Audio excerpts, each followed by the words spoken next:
Hürmetli vatandaş, bugünkü leksiyelerimizi sözleymez. Leksiye dersi de gacırızı. Washington'da sözleymez. Bugün çislağa 2023 yıl 12. ayının 29. günü vatandaşa. Bugün sizlerge sözleydiğin leksiyelerimiz bunda kılır. Bugün çislağa 2023 yıl 12. ayının 29. günü leksiye tamamlaştırmamız, Washington'da sözleyimiz. Leksiye dersi de gacırız ya vatandaş. Bugünkü vaziyetimizden umumlaştırıp etsek hazırmış o. 10 minut 15 kişilik görüp çıkan haberlerge qaraganda biri Tayvan profesörü Mengcicin şundaq deydi ki hazır Cungo Kompartiyası dünyada hemmiyek ot koyup berdi deydi. Onun sözüge asaslanganda mesela Kızıl Deniz'deki vakalarının keynide Cungo Kompartiyası var. Hamas İsrail'e vuruşudu Cungo Kompartiyası var. Ukrayna meselesi de hazırgıçı Cungo skot kılıvatıdı. Rusya'nı kollavatıdı. Rusya tecavüzünü kollavatıdı deydi. Onun hazır Cungo Tayvan meselesi de ciddileşivatıdı veya ki beşimişiltivatıdı deydi. Muşulanı yığıp etkanda Mengcicin bütün dünyanın parakendiciligi mesela bütün dünyada Amerika Koşmuş Ştatlarına avara kılışçılı Cungo Kompartiyası bütün dünya ot yakvatıdı demekçi bu. Ameliyatı bir nokta qarab bakın aşının doğru ekanligi mesela Mengcicin'in göz qarashından doğru ekanligi de qarab göreyli nimaga desiniz men sizga ikki qatim leksiya sözledim Filipin bilan Cungo munosabati va Cungo bilan Filipin munosabatida Cungoning tashqi ishlar ministri Wang Yining ikki qatim nima deganligini sizlarga topshirdik. Talaffuz eg'ir degan nochilik eg'ir vatandaş. Masalan Cungo hükümeti ve Cungo'nun tashqi ishlar ministrligi Wang Yi Filipin bilan Amerika mudofaa hamkorligi shartnomasi bor ekanligini beşqoldek bildi. Shundaq ahvolda Filipinga bunda popuzu ishlatish diqqat qil bo'lmasa advangni yeysan degan ma'noda popuzu ishlatishdan qaraganda hozir Cungo nimani o'ylayotdi desiniz Amerika hem bu tarafta Ukrayna meselesi, hem bu tarafta Kızıl Deniz meselesi, hem bu tarafta Tayvan boğazı meselesi, hem o tarafta İsrail'e Hamas meselesi, hemmege Amerika köngül bilişi gerek. Bu Xitayning nazirdeki gap, bizning nazirimizda Amerikaning davlat axloqi müşraillarga köngül bilishga mecburlaydi u rost. Lekin buni biz qanday tushunimiz Cungo Kompartiyasi qanday foydalanmoqchi? Gap mana mush yerda vatandaş. Hozir ham tuyuqsizlik bir torbit paydo bo'libdi.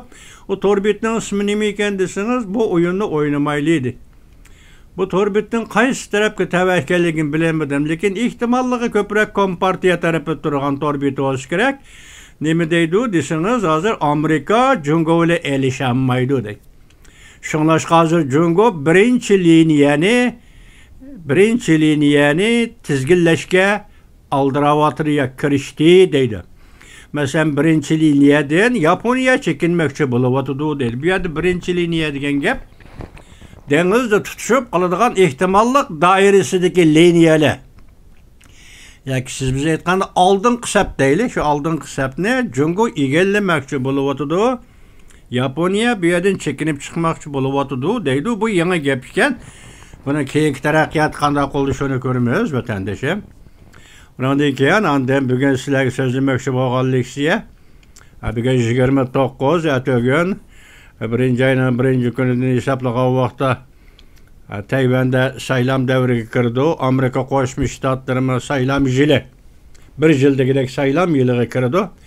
Mushunga munosabatli holda prezident Joe Bidenning yaqindan biriki saylam faoliyatlari ve bunun münasebetlik söz ibarla şu doğruda bugün sizlerge leksiya sözlemoqchi bo'ldik vatandaşlar. Sözleşten burun hazırkı vəziyyət manımı şu. Endi Cungo'nun özünün vəziyyətini mədəsə iki xəbər yetib geldi biri. Beijing'in maliyesi quruqdal deydi. Yani Beijing maliyede işlem çıkaralmaydıgan boldu. Biridigan maaş ve Beijing'de azlap getdi deydi. Biz onun üstüge tünügüllerden eli Runya'nın dünyaya nazarı torbitede bu yaş jigit nem dedi desiniz şahi Şanghay Valla. Ekranda xat Şanghay Valla. Bunumuz Şanghay tügeçti deydi. Şanghay yani Cungo'nun da çoğun iktisat rayını. Beijing elbette Cungo'nun merkezi. Anda Guangzhou, Şinci şehirlerin babının içinde. İktisatının ahvalı şu, endi sözleydiğen sözlerimizmiş. Bunun köpünçe Cungo'nun hazırlık ahvalı deydiğen bir torbite peyda oldu. Bula da neziriye yok, ameli paket. Cungo grejjalları, puralarının özü sözültüvadı da o vatandaş. Müşünde ahvalasıdır Cungo'nun iktisadi iki şehirde. Bugün tılıq elinğen şehirle Beijing, Maliye, Şanghay tügeçti. Bu iqtisadi cihat geplerken endi sizlarga şu to'g'rida masalan Amerikada saylam. Hozir hisobda qaraganda Amerikada saylamda masalan sobiq prezident Donald Trump yana saylamga tushaman deb o'ttirg'i chiqdi. Bu kishi bu arbob to'g'risida xilma-xil xabarlar kelyapti o'ttirg'a. Bir kuni sobiq prezident Donald Trump'ın paydasıga mundaq işler yüz berdi. Mesela Ali Sot Mahkemesi bu doğruda undaq dedi degen gepler. Jep aytqanda bir kuni bundaq bu gepler aytish undaq. Tazir tutamı çıkadigan bir eg'iz gep yok. Yani bugün şunun münasebetli kaldı hem prezident Donald Trump, sobiq prezident Donald Trump hem bugün yani kelerciliği saylanmış çıkadigan navbatdagi vazife üstüde vazife beceriyotgan prezident Joe Biden. Şu doğruda sizlerge leksiya sözleyimiz vatandaşlar. Bunlardan sizler özemler. Plaş çıkarıp alışlar vatandaşlar. Mazlumunda Amerika, Ukrayna, oy. Keçirin la, keçirin. Bu şimdi ağamesin buna, işte gel.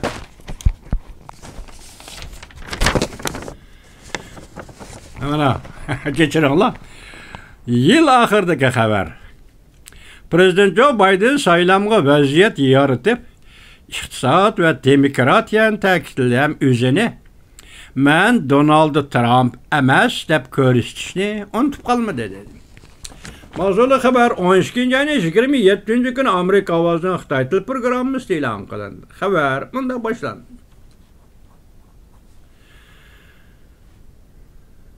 Washington. Prezident Joe Biden kelar yili Amerikada o'tkaziladigan saylamni Amerikaning ro'yi uchun kurash qilish deb atadi.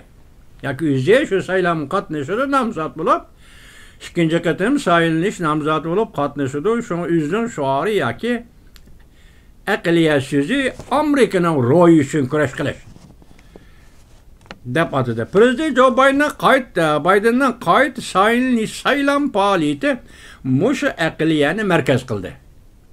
Aqida, aqliya Amerikaning ro'yi uchun kurash qilish. Prezident Joe Biden mundaq ko'rsatdi. Iqtisod, demokratiya tahdidga uchrash masalasi bo'yicha maydonni sharilab ba'zi Amerika xalqining turmushini yaxshilaymiz deb ko'rsatdi. Bir necha oydan beri Prezident Joe Biden Amerika bu mamlakatning har qaysi joylariga berib ish puristi yoritish to'g'riliq ve bu doğruda kanun turguzuş doğruluk nutq sözledi ammaga pufralaga vatandaş. Kural yaratlan tizginleşmeseneliki grejdallaga taqit berdigan kurallarni tizginleş. Bir Amerikada bir tahdid karakterlik işken qo'ymasam kural yarat onun qoluğu bunun qoluğu ötüp digidek ölüm yetimishlerini payda qılıp turdi ekan. Şonu şu doğru ayrım to'xtalibdi. Kural yaratlarni tizginleş. Ko'rsatgan tirishchanliklarini ham targ'ib qildi. O'zining asosiy qonunni qo'g'dash jihati ko'rsatgan xizmatlarini Prezident Joe Biden yoki Joe Biden hozir saylam qatnashganda Joe Biden deyli. Buni zoq shoh bilan so'zlab turdi har qatimliq maydonda. Joe Biden bir qatam 11-oyda o'zini tanqid qilayotgan va jaranglik tanqid qilayotgan, ya'ni qattiq tanqid qilayotgan Cumhuriyetçiler saylam rayoniga berip, özünün bulaq hizmet polisti elip kelish jarayonini ve bu hizmetlerini qandaq ishlaganligini sharhlab o'tdi. Joe Biden Aqsarayda önümlük hizmet o'rnini butunlay egalladi. Onunğa xiris e'lon qilish mumkin bo'lgan barliq kishilarni jumladan sobiq prezident Donald Trumpni mag'lub qilishga ishonchining komil ekanligi ham o'zi ishondi, ishonchning komil ekanligini ham shart sharoit qilib Joe Biden tayyorladi dedi. 12 ayning 5'ida bir nafar muxbir o'zidan boshqa har qanday bir Demokratlar Partisi a'zolaridan qaysi biri sobiq prezident Donald Trumpni saylamda mag'lub qila olamdi deb savol qo'yganda, prezident Joe Biden birdan turib kulib turib bundaq ko'rsatdi. Taxminan bundaq kishidan 50 nafar Demokratlar Partisi mansublari bor deb ko'rsatdi. Birlimen emas, masalan Donald Trumpni saylamda mag'lub qila oladigan birlimen emas. Yani qancha odam bor deb men savol qo'ysam, masalan bu Amerika ovozining muxbiri qo'ygan savol ekan. Savol qo'ysam, mendan boshqa 50 nafar Demokratlar Partisining mansublari agar saylamga tushib qolsa, bu saylamda yani raqobatchi bo'lib tushayotgan sobiq prezident Donald Trumpni mag'lub qila oladi. Joe Biden yaqinda bir saylam faoliyatlari jarayonida saylam raqobatda bo'lish mumkin bo'lgan sobiq prezident Trump to'g'risida keskin iboralarni so'zlarni ishlatdi. Masalan, saylamga tushish mumkin bo'lgan Donald Trump to'g'risida masalan saylam bu raqobat elishish, bu elish jarayonida qaratgan so'z iboralar Donald Trump qaratgan so'z iboralar keskin bo'ldi va keskin iboralarni ishlatdi dedi. Joe Biden yaqinda Donald Trumpning bir so'ziga qattiq zarb berdi. Donald Trump bunday degan edi: agar men prezident bo'lib saylanadigan bo'lsam, bir kun to'liq mustabid bo'laman dedi. Bu so'zning o'tirib mazmuni qarab boqsak, Donald Trump shunday debdi: men prezident bo'lib saylangan kuni bir kun mustabid bo'laman. Uning ma'nosi men demak prezident Joe Bidenning ustidan g'alaba qildim degan ma'noda. Shunday deydi ekan bu kishi. Buni prezident, navbatdagi prezident yoki o'zini ikkinchi qatim saylam nomzodi qilib ko'rsatayotgan Joe Biden dediki buning qattiq zarbi va dedi. Bu so'zga qarta, masalan, bu so'zga qarta Aqsaray axborot muavin kotibi Andrew Batts mundaq javob berdi Amerika ovozidan muxbiriga. Men haj qonun loyihasiga asoslanib 2024-yillik saylam to'g'risida fikr qilishdan saqlanaman. Ya aldirab bir nima demayman, shunday qiladi, qoida shunday qiladi deb ko'rsatdi Amerika ovozi muxbiriga. Lekin u yana to'liqlab turib bunday ko'rsatdi. Asosiy qonunni vaqtli to'xtatib qo'yib, federatsiyalik davlatning huquqini qalaymaqon ishlatish xato. Birinci qatimliq o'zgartish loyihasini dafsanda qilish bu ham xatodir. O'zini saylovchilar irodasining ustiga qo'yib olish, o'zining irodasini, masalan bir odam yoki o'zini saylovchilar irodasining ustiga qo'yib olish bu ham xatodir. Zo'ravon so'z iboralarni ishiltish, xatarlik suiqasd nazariyasini tarqitish bu ham xatodir. Bu ishlarni o'zi qachon yuz berdi deysiniz, vatandosh 2020-yil 1-oyda. 2020-yil 1-oyda esanlarda bor, masalan, davlat majlisiga namoyishchilarning kirganligi degandek, shu vaqtga so'z iboralar degandek. Shu vaqtga sobiq prezident Donald Trumpning so'z iboralari dal mushundaq edi. Bugun buni Aqsaray axborot mahkamasining muavin kotibi Andrew Apandi shu vaqtni eslagandek buni qaytadan tizib chiqib, bularning hammasi xatodir. Chiroyli ilmiy holda qo'yibdi vatandosh. Lekin bu ishga nafar sobiq prezident Donald Trump, navbatdagi prezident Joe Biden o'zini bu ishga nafar o'zini saylam nomzod ko'rsatayotgan navbatdagi prezident Joe Biden va sobiq prezident Donald Trump 2024-yil qaysi birisining g'alaba qilishida bu nuqta nihoyat aniq. arka-arkadan iki prezident. İki növbetlik vazifani tamamlagandan keyin, masalan, sobiq prezident Donald Trump 4 yıl tamamladı. Endilikte növbetdeki prezident Joe Biden 4 yıl tamamladı.